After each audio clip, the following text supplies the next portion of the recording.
Hello viewers, today I am going to share with you some tricks to find largest and smallest fractions. In some exams, students have to arrange the fractions in descending or ascending orders, and they don't have too much time to go through lengthy calculations or solve the fractions. So I will share with you tricks to find it quickly. Let's start. Look at the example. There are four fractions: 15 over 16, 18 over 19, 11 over 12, and 8 over 9. If you have a close look at that, you find that these all are proper fractions. And you know that what is proper fraction? That in proper fractions, numerator is smaller than the denominator. So these all are proper fractions. And also what you have to do is to find the difference between the numerator and denominator.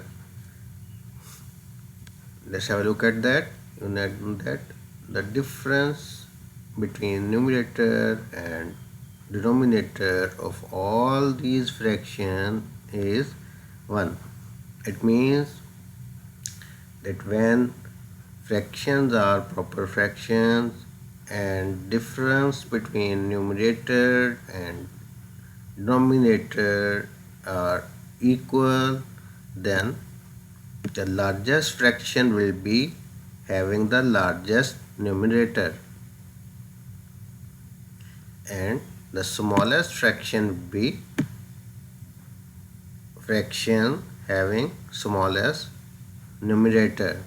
So now it is very easy for you to find if it satisfies two conditions, that all the fractions are proper fractions and the difference between numerator and denominator is same for all the fractions. Then you can find it through this trick.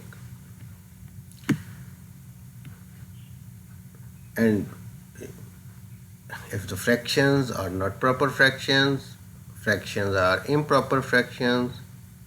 Here you can see the example that now numerator is greater than denominator. So when numerator is greater than denominator, the fractions are called improper fractions.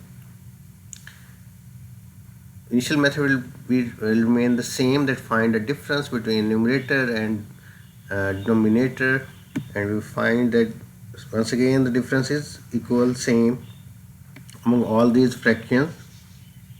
Now what the difference is that now the largest fraction would be with the smallest numerator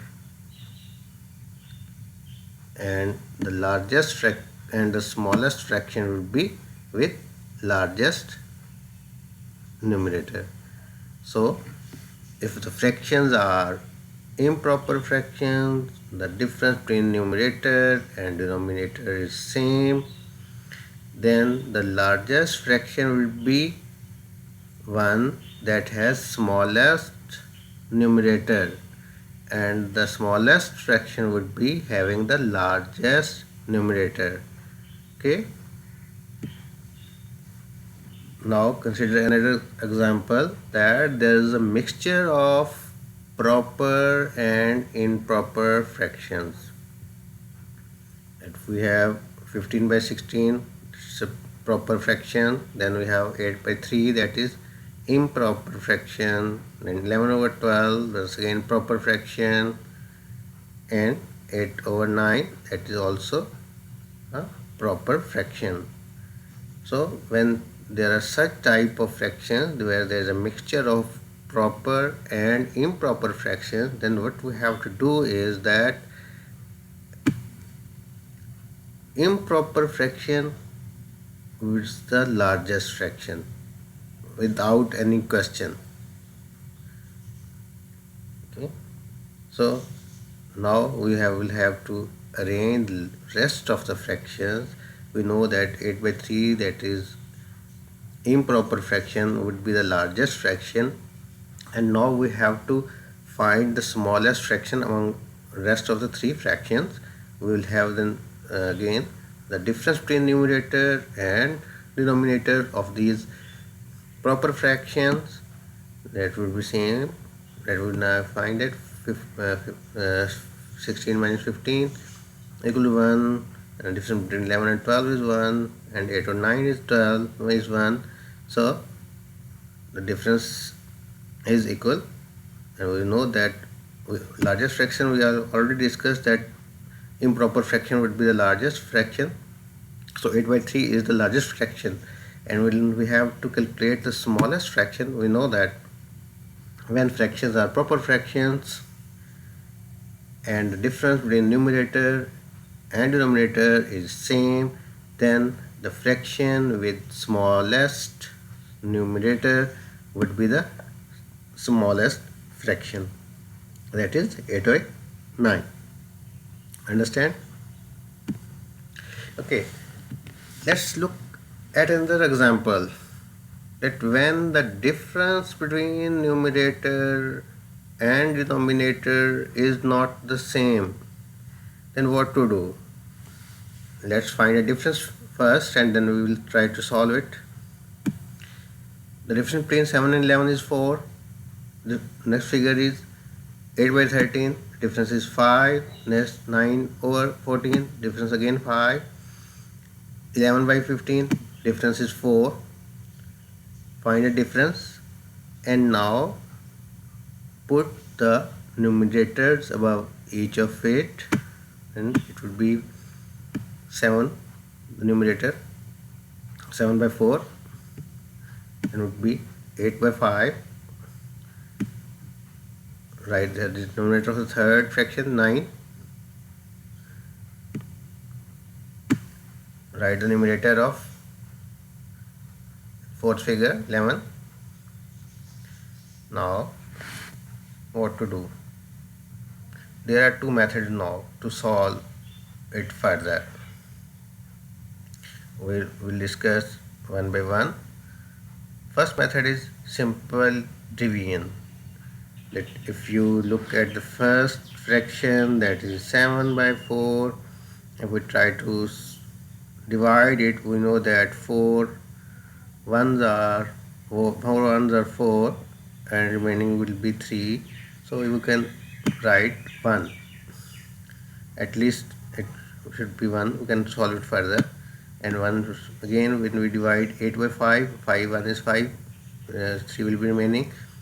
So we can write 5 1 by 5, 1 is 5. Once again, then we have to divide 9 by 5. It will be 5 1 is 5, and it will be 4. But when we have to divide 11 by 4, we know that 4 2s are 8. So we can write at least 2. It means answer would be more than 2 point something. So through the simple method, we can find at least the largest fraction. We know that 2 point something would be the answer, but 2 would be the largest fraction, that is 11 by 15. So largest fraction we have find is that 11 by 15. Now we can solve further. We know that if we solve this 7 over 4, we can find that answer would be 1.7, and solving the second fraction would be answer would be 1.6. Solving the third one, answer will be 1.8. So we can find that 1.6 answer containing figure will be the smallest figure. So here it is, answer, that smallest figure is 8 by 13. And the second method to solve it is that once you have solved up to this level, that finding the difference and putting numerators of all the fractions above the difference, we can have the common LCM, common multiple, that is 20. We multiply each fraction with 20. Here it is.